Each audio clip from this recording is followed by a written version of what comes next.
Hi, I'm Terrinique Show, founder of the best-selling naturally curly hair care brand Curly Belt and host of the Terrinique Show, a show where we talk about hair, a woman's crowning glory. I'm so happy that you've allowed us to be a part of your hair care journey, and I hope that you enjoy the show.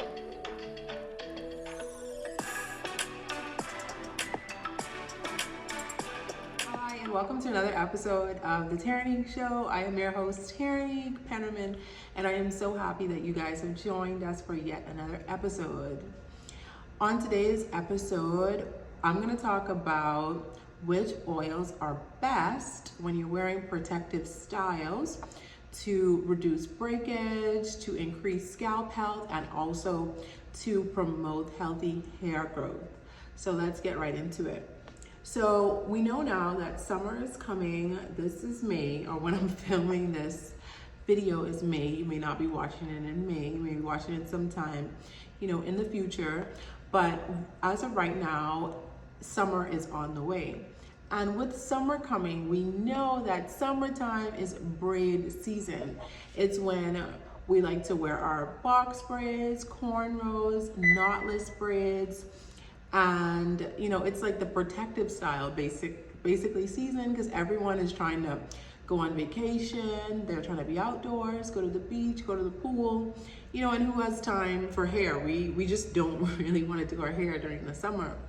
So these are the oils that I recommend when you have in a protective style to ensure that your scalp is healthy, to reduce breakage, and also to increase healthy hair growth.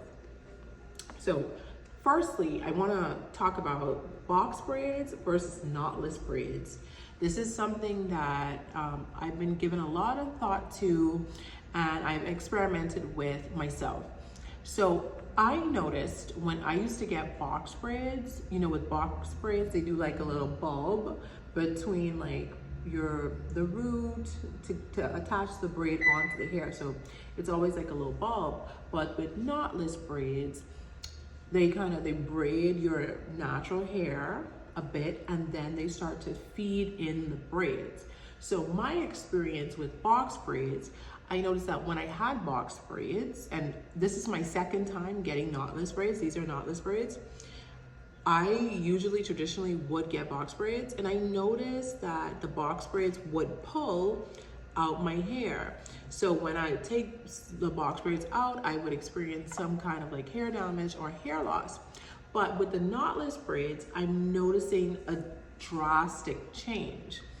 And I was talking to my stylist about it, in terms of like the differences between what she's seeing between box braids and knotless braids. And we came to the conclusion that knotless braids are less stressful on the hair because it's braiding your hair, so your natural hair, and then they're gonna feed in the braids, the braiding hair to your hair. So that's less tension. But with the box braids, if you've ever gotten box braids, you kind of see them, like they do this motion where they're getting in there, they gotta get that grip on, right? So when they get that grip on, that's what's pulling. It actually pulls the hair and can cause breakage. Also, hair loss. So if you notice, like you're taking out your box braids and your edges are a bit more thinner, or you have like bald spots, that's because of the pulling of the braids on your hair. So that's the difference what I've noticed between knotless and box braids, and I would recommend that knotless braids, in my opinion, are safer because it's less tension, less pulling on the hair. Another thing with box braids or knotless braids, you want to ensure that you're not putting your hair up in a ponytail. So you want to keep the braids hanging. And if you have to put it in a ponytail, say if you're gonna go to the gym or you don't want it on your skin, put it in a ponytail that does not stress the edges. Because what happens when you have in braids and you're putting it into a secure ponytail, you're pulling on your edges. You can feel the tension. So you want to avoid wearing ponytails or any kind of updo styles when you have braids. Just let them free flow just like I have them. This will reduce the tension on your hair and scalp and potentially reduce any like type of hair loss. Secondly, you want to be oiling your hair every day or every other day. So we're gonna get into the oils, which I recommend, but why you need to oil your hair, mainly the scalp and the root, is because you have to keep that hair hydrated. If you're wearing synthetic hair from the box braids, you know, you don't want like the plasticity, is that a word? The plasticity of this hair, you know, against your natural hair, and then your hair at the root is dry, and then this hair is already synthetic and, you know, wear texture. So it's gonna cause the hair to break if it's dry. So you wanna keep the hair hydrated. I personally like to spray my scalp all over with water every other day, maybe like every 3 days, but I like to oil my scalp. I like to do it every day. For some people that might be a bit obsessive, but my edges are very important to me. So even if you just oil your edges, just make sure your edges or areas like problem areas, maybe the top of your head, is oiled and hydrated every day so that your hair does not break when the braids are like hanging and flowing. Okay, so let's get into it. Which oils that are recommended during protective styles to reduce breakage, to increase hair growth, and also to increase scalp health.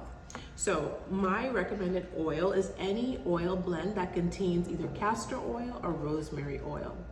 These oils are great for protective styling because one, the castor oil is great for hydrating and, you know, nourishing the hair. So, and castor oil is usually very thick, so that's really good for getting, you know, the hair hydrated and keeping it moisturized and nourished so it doesn't break. So I would recommend castor oil because of its anti-inflammatory properties, also and antimicrobial properties. So when you have your hair in a protective style, your scalp is exposed. So sometimes you may get, if the style is too tight, your scalp may become inflamed or sore. So castor oil is a great oil to just put on your scalp right after you've gotten your braids, and then you can continue reapplying castor oil onto the scalp and onto the hair.